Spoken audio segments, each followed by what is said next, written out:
Dando continuidade, né, ao PET 2, a terceira semana, essa aula a gente vai falar sobre a Constituição de 1891, é a parte da carga horária complementar, né, de história aí do terceiro ano, referente ao segundo bimestre.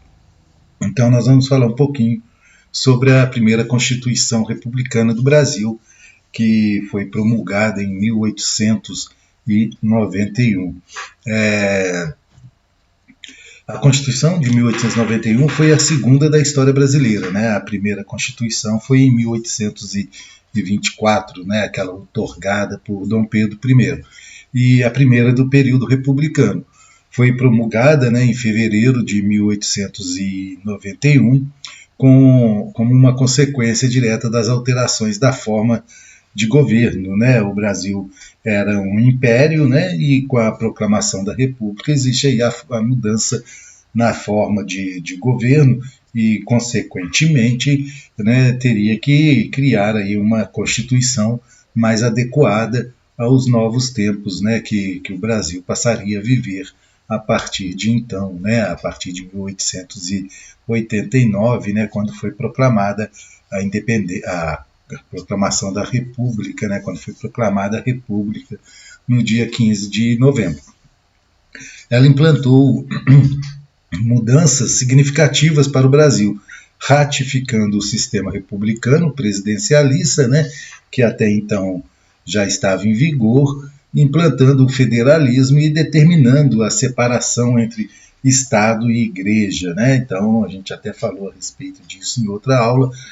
O Brasil deixa ali de ter uma religião oficial, né? E o Estado então passa a ser um Estado laico, né? Um Estado sem religião.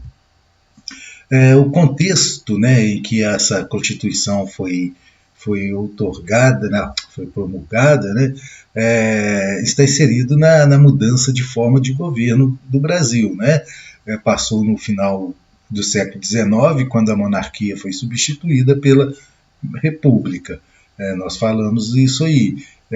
Então, ela está inserida aí nesse contexto, né, de mudança de forma de governo, né, da forma monárquica para a forma republicana, né, e nós até tivemos aula a respeito disso, né, das diferenças entre monarquia e república. Dom Pedro II e a família real foram expulsos, né, do Brasil, e um governo provisório foi instituído sob a presidência de Deodoro da Fonseca, né, Marechal Deodoro da Fonseca. A derrubada da monarquia do Brasil foi a conclusão de um processo de insatisfação que estendeu durante décadas, né? Nós já vimos aí aquele processo de proclamação, né, da proclamação da República, né? Todo aquele contexto que vai culminar lá na proclamação da República, né? A perda de apoios, né? A perda do apoio da elite, né, a perda do apoio do exército, né, dos militares, a perda de apoio da igreja. Então, todos esses fatos, né, que vão ocorrendo aí, a partir principalmente aí de 1850, né, meados do século XIX, e isso vai fazendo com que o Dom Pedro II vai perdendo o apoio até que chega na proclamação da República. Os historiadores consideram o ano de 1870 como ponto de partida da difusão desse pensamento por conta da publicação do Manifesto Republicano, né? Então, a partir daquele Manifesto Republicano, muitos historiadores começam a contar a partir daí esse processo, né? Mas eu vou um pouquinho antes, né? 1850 e 1860 já começavam aí a surgir ideias de republicanismo no Brasil. A década de 1880 ficou marcada como um período de grande crise política no Brasil, quando se criou um quadro de polarização que acabou por minar as bases de apoio da monarquia. Grupos tradicionais que auxiliavam a sustentação do regime, como a igreja e os cafeicultores escravocratas, afastaram-se da monarquia, né? Foram aquelas questões, né? A questão religiosa, né? O beneplácito, né? O padroado e esse grupo escravista, né? O grupo de cafeicultores escravocratas, devido aí a legislações, né? Abolicionistas, né? Devido ao processo de libertação dos escravos que vai culminar lá em 1888 com a assinatura da Lei Áurea, e em 1889, um ano após isso, vai se proclamar a República no Brasil. Além disso, politicamente existia uma demanda muito grande no Brasil pela descentralização do poder. Na monarquia, o poder era centralizado aí nas mãos do imperador, né? Apesar de ter uma constituição no Brasil, o poder, né, principalmente com a criação do poder moderador, isso centralizava muito o poder nas mãos do Dom Pedro II. Né? E conforme o republicanismo ganhava força, a demanda pela descentralização, né, por uma maior autonomia, principalmente das províncias, fazia com que o Dom Pedro II perdesse, né, os seus pontos de apoio. A distribuição do poder em várias esferas também ganhava força. Toda essa crise desembocou no movimento que passou a reunir desde 1887 para conspirar contra a monarquia. Em novembro de 1889, um grupo formado por pessoas proeminentes da sociedade decidiu colocar em ação um golpe, né, contra a monarquia. Dias antes do golpe, convenceram o Marechal Deodoro da Fonseca, que era monarquista, né, o Deodoro da Fonseca, ele era monarquista, mas ele, nos últimos dias ali, né, vendo que não existia outra saída, se junta a esse grupo, né, de golpistas aí contra o imperador, e a partir disso ele vai liderar, né, e chegar aí à presidência, né, o primeiro presidente. No dia 15 de novembro, o golpe iniciou-se com Deodoro da Fonseca liderando a destituição do gabinete ministerial, ocupado pelo Visconde de Rio Branco. Não, de Ouro Preto, né? Desculpa aí, Visconde de Ouro Preto. No final do dia, as negociações políticas levaram o vereador do Rio de Janeiro, José do Patrocínio, a realizar a declaração da proclamação da República no Brasil. Tá? Então, no dia 15 de novembro, né, quem liderou, destituiu o gabinete ministerial foi Deodoro da Fonseca, e coube, né, a José do Patrocínio declarar a proclamação da República no Brasil. Nisso a família imperial vai ser perseguida, o Dom Pedro II vai ser expulso, né, do Brasil. Com isso formou-se rapidamente um governo provisório que organizou a transição do Brasil monárquico para o modelo republicano. Foi um governo formado, né, baseando-se no improviso e que, por isso, enfrentou uma série de desafios e ficou marcada pela instabilidade. Né? Durante aí o governo do Deodoro da Fonseca houve aí uma grande instabilidade, né, até que ele vai renunciar à presidência. Existia uma disputa muito grande na política brasileira entre aqueles que defendiam uma saída autoritária e os que defendiam a instalação de um governo liberal, pautado nas liberdades individuais. Então, dentro do próprio grupo, né, que se juntou para proclamar a República no Brasil, existia uma divergência, né, entre como se conduziria esse processo e como que se conduziria também a nova República, né, se era um modelo autoritário ou se era um modelo pautado em liberdades. Né? O Marechal Deodoro, ele, por ser do Exército, né, ele tinha uma visão mais autoritária a respeito do assunto. Né? Talvez por isso ele sofra aí uma grande pressão durante o seu governo. A Constituição de 1891 foi promulgada durante o governo do primeiro presidente do Brasil, Marechal Deodoro da Fonseca. Tá? Esse governo provisório, né, as duas prioridades iniciais desse governo era de garantir a ordem pública e realizar a substituição dos símbolos monárquicos, né, por novos símbolos que representassem a República. No decorrer desse processo, foram convocadas eleições para a formação de uma Assembleia Constituinte, que teria duas tarefas: elaborar uma nova Constituição e eleger um novo presidente. Então, essa substituição de símbolos, né, de bandeiras, né, de brasão, o que se representaria o Brasil nesse período que se cria aí as novas bandeiras, né, do Brasil. Teve a criação de uma bandeira bem parecida com a dos Estados Unidos, porém em verde e amarelo.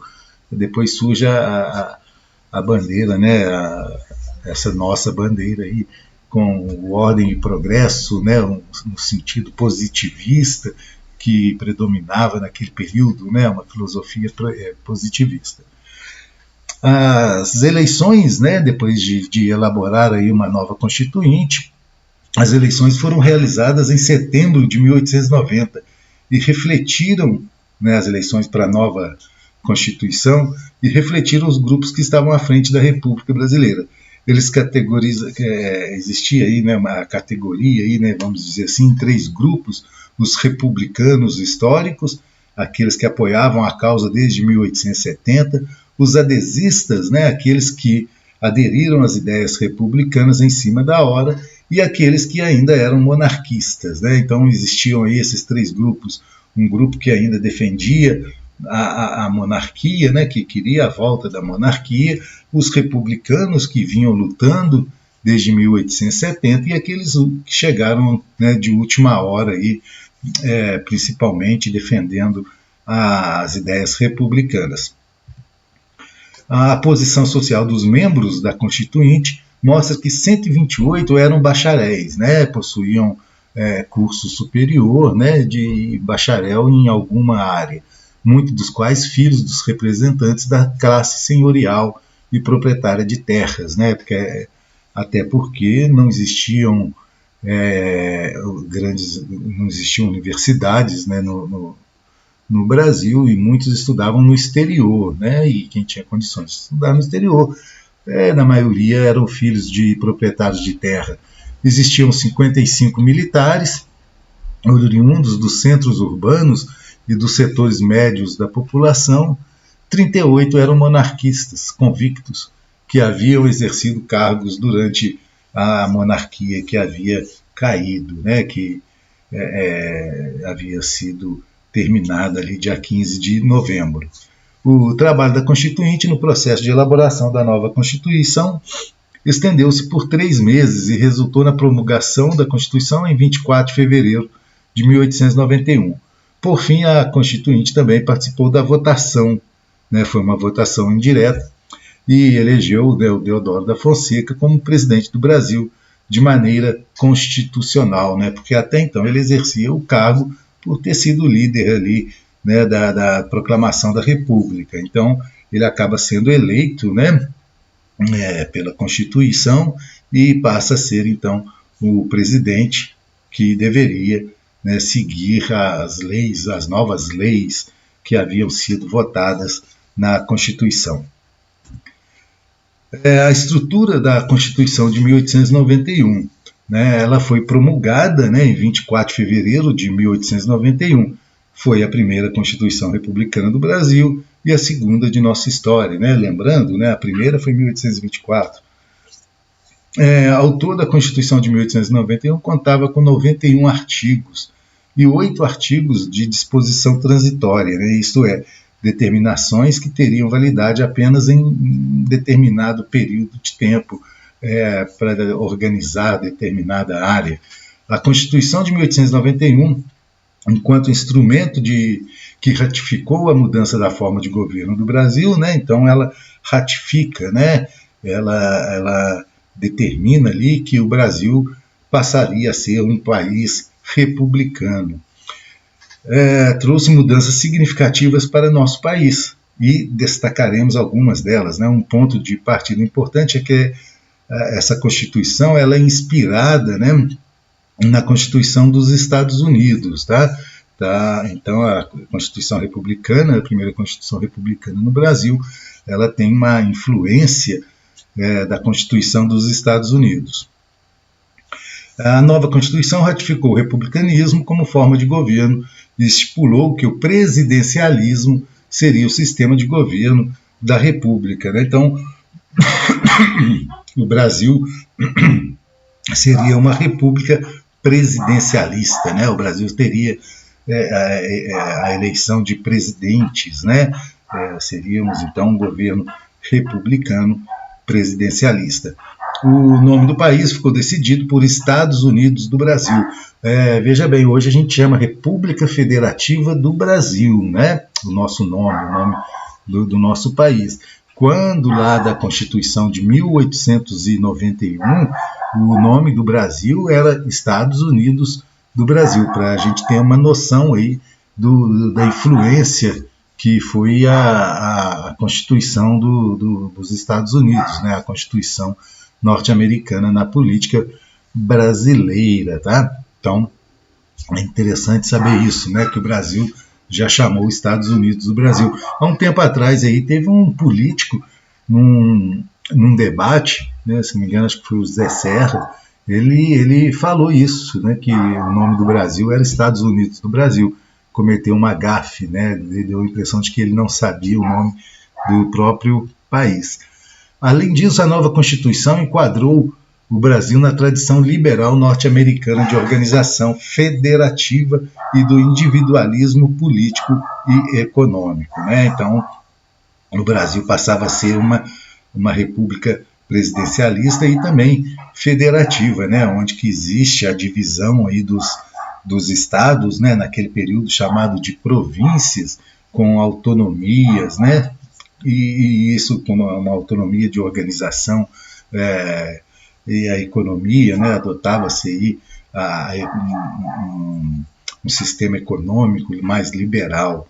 Ela afirma também que a grande inovação da Constituição de 1891 é o federalismo, um sistema que foi implantado de maneira inédita a partir de 1891.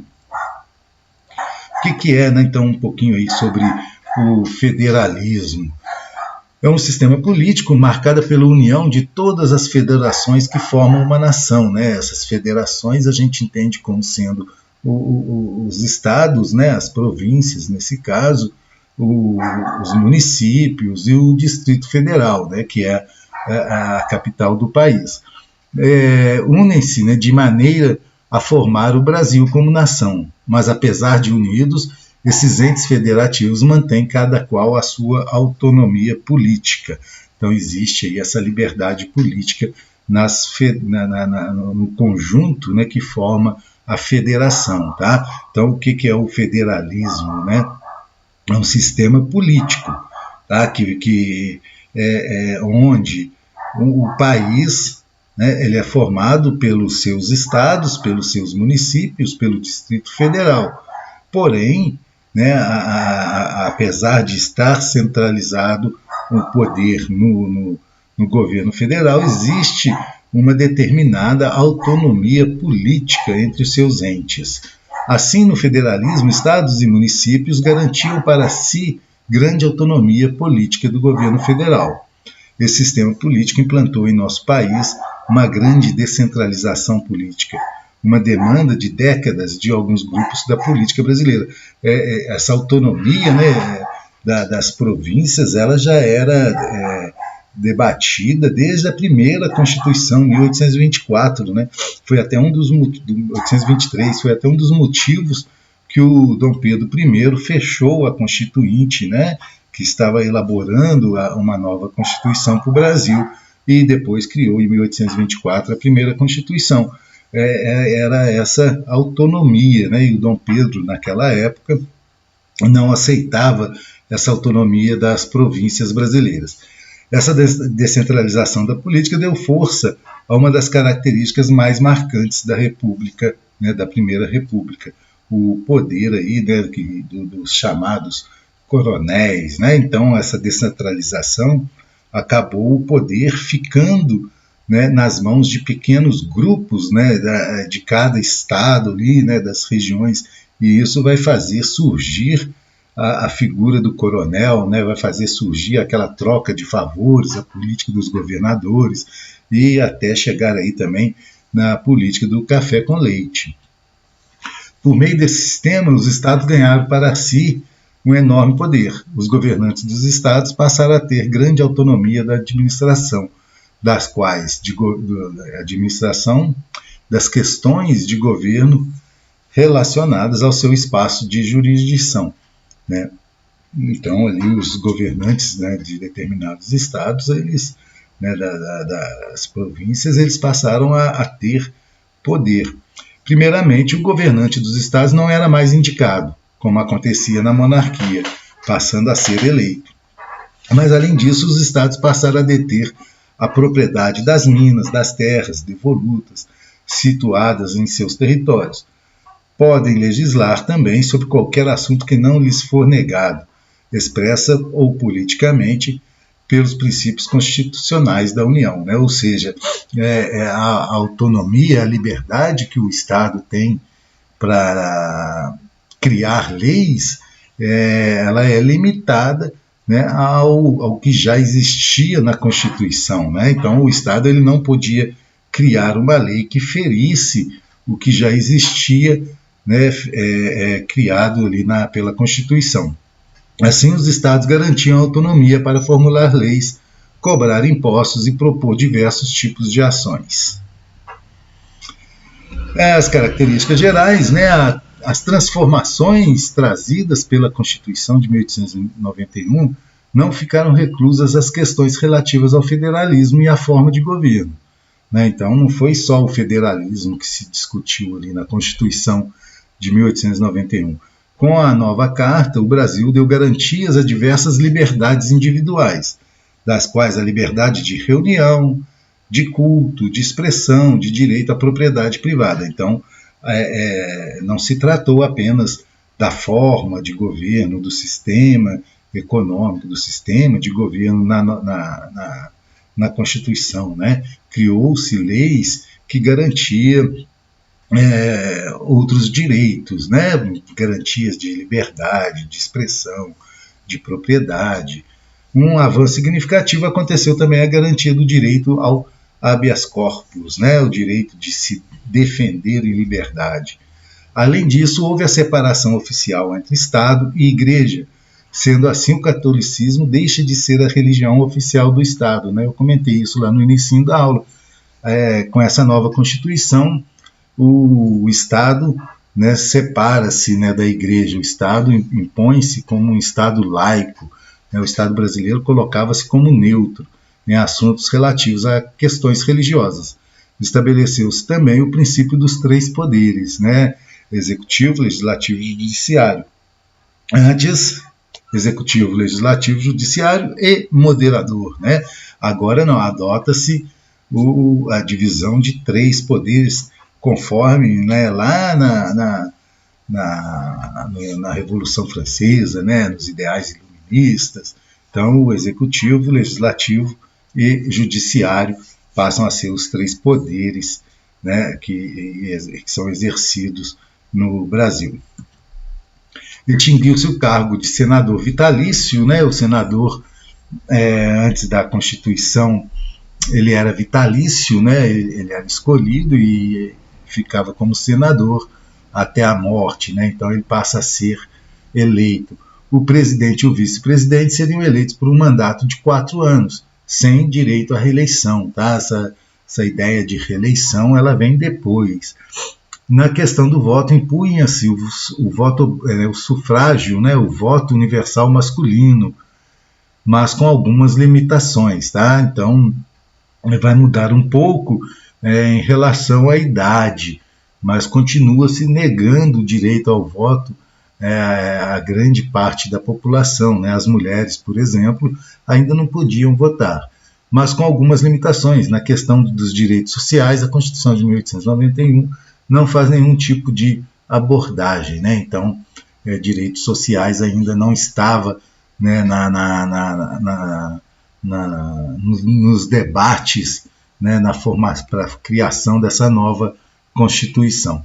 A Constituição de 1891 não tratou da questão da reforma agrária, não criou nenhuma disposição legal para atender ou dar garantias aos escravos que haviam acabado de ser libertados, né, não criou-se ali nenhuma condição para que esses ex-escravos, né, eles pudessem ser inseridos na sociedade, né, terem oportunidades de trabalho, de estudos.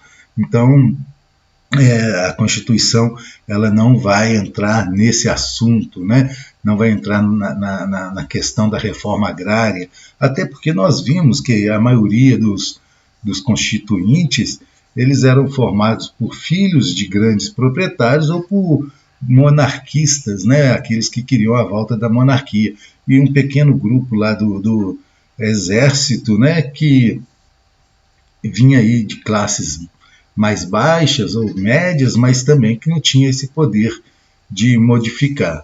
Por fim, a questão do voto merece algum destaque, pois demonstra perfeitamente o grau da desigualdade social no Brasil, uma vez que o direito à cidadania ficou delimitado a um grupo muito pequeno, né? A partir de 21 anos, alfabetizados, então ele vai excluir grande parte da população.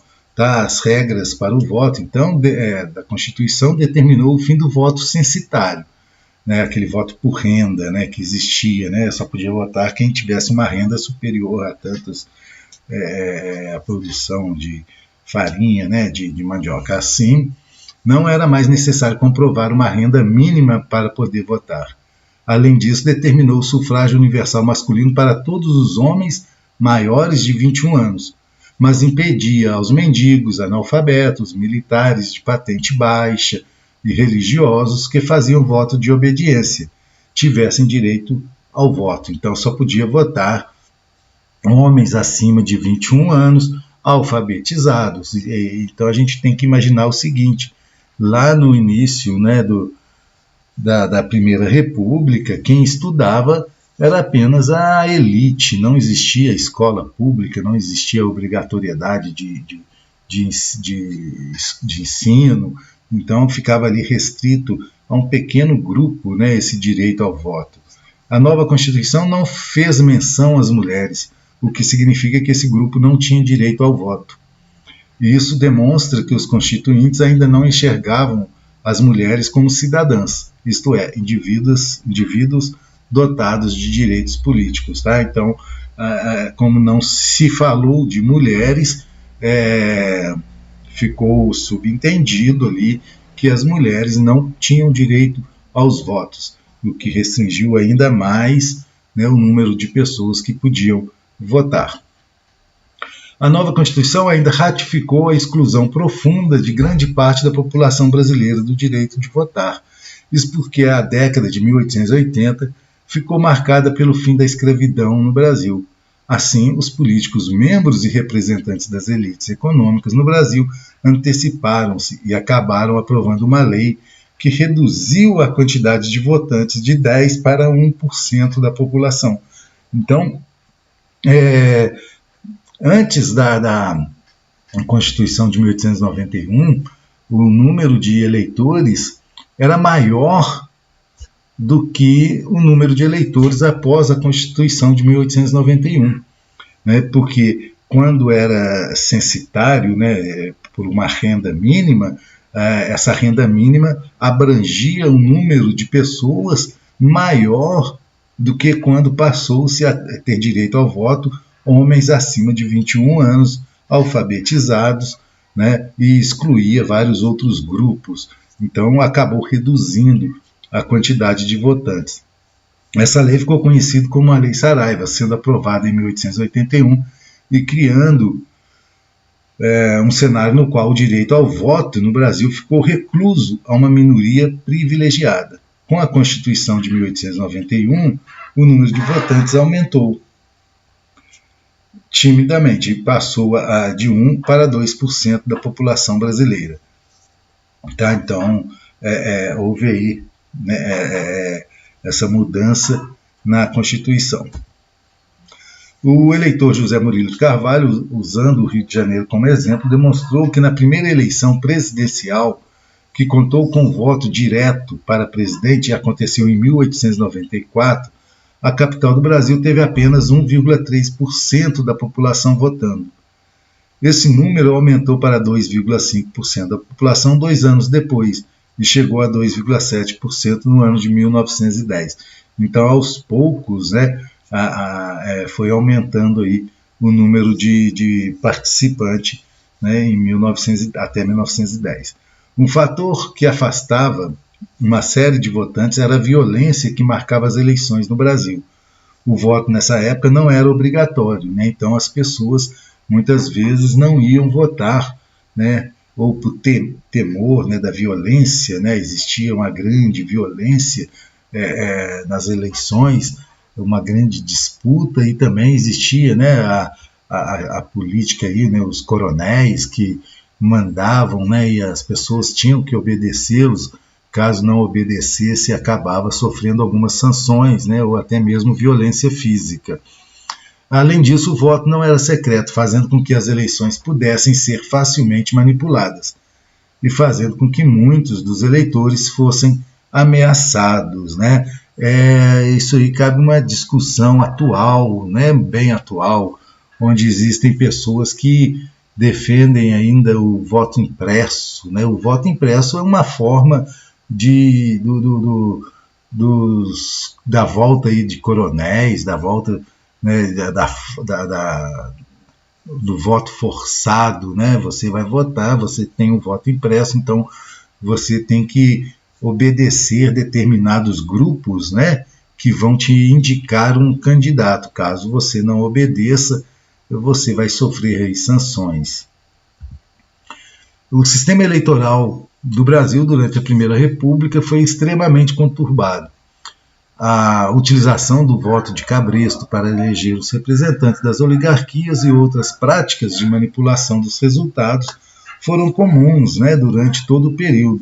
Somente a partir da década de 30 que o Brasil começou a criar dispositivos para controlar a fraude eleitoral, né? Então, durante esse período, né, que a gente chama de Primeira República, República Velha, existiam aí muitas fraudes eleitorais, né? O voto aberto, né? O voto de cabresto, né? A política dos governadores, a política do café com leite, a força que os coronéis possuíam nos seus currais eleitorais.